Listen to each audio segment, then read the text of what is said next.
Ed here, update on the STD160 jukebox.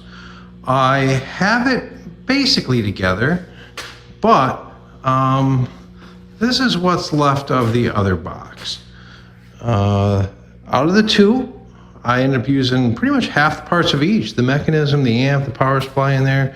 This one was, as you can see, kind of full of crud, so it was a pretty easy decision just to swap everything over to that box.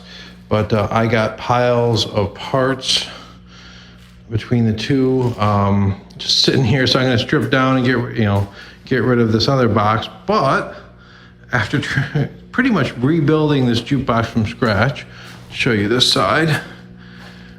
It's pretty darn good.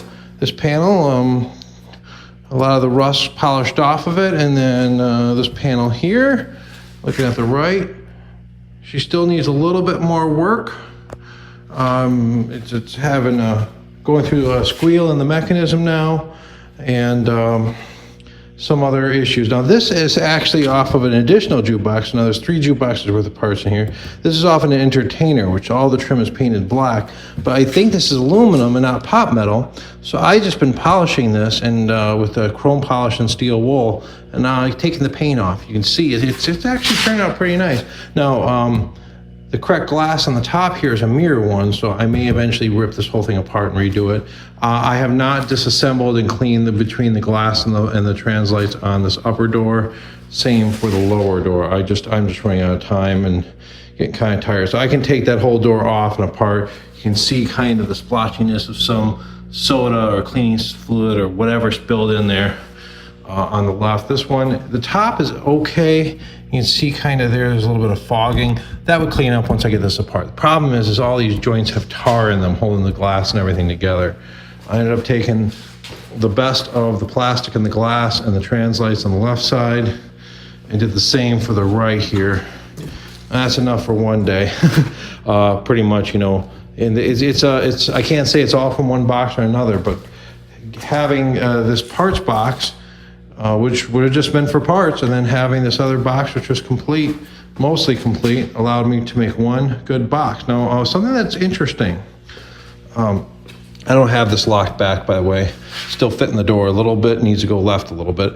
Okay, the other box had a rubber plug here. Adjust it, all right, let me open this up. And on this side, it doesn't have the latch. It actually just has a captive bolt that you're supposed to thread in here. That doesn't work too well. I believe this bracket just removes.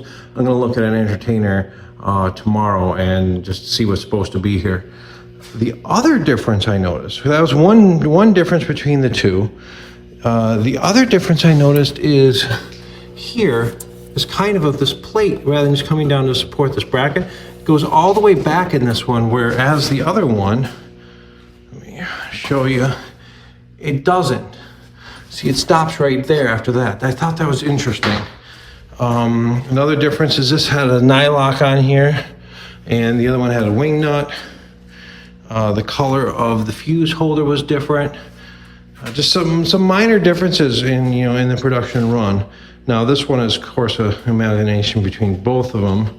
So, don't know where I'm going to go from here. Somebody tried to clean this with something caustic, so I'm going to look to replace this, and I'll tear this whole bad boy down and clean it, repaint it, do everything I need to this thing when I have that apart. But right now, I'll just live with that.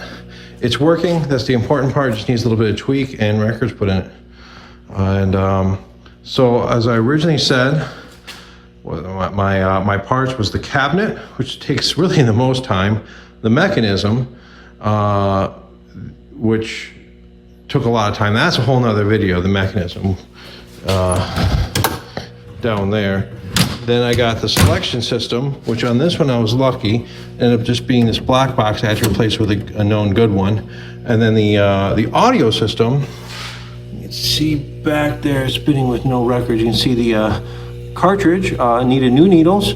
Other than that, it had some loose plugs inside the amp here. I ended up having to reseat all these edge connectors, but the amp does need to be replaced. The speakers got replaced with the other one.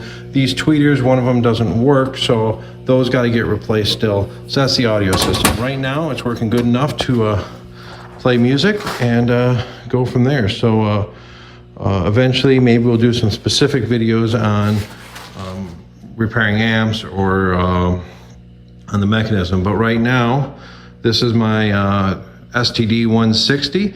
Be getting a little bit more polished. Maybe I'll just give a follow-up when I get it all 100% where I want it.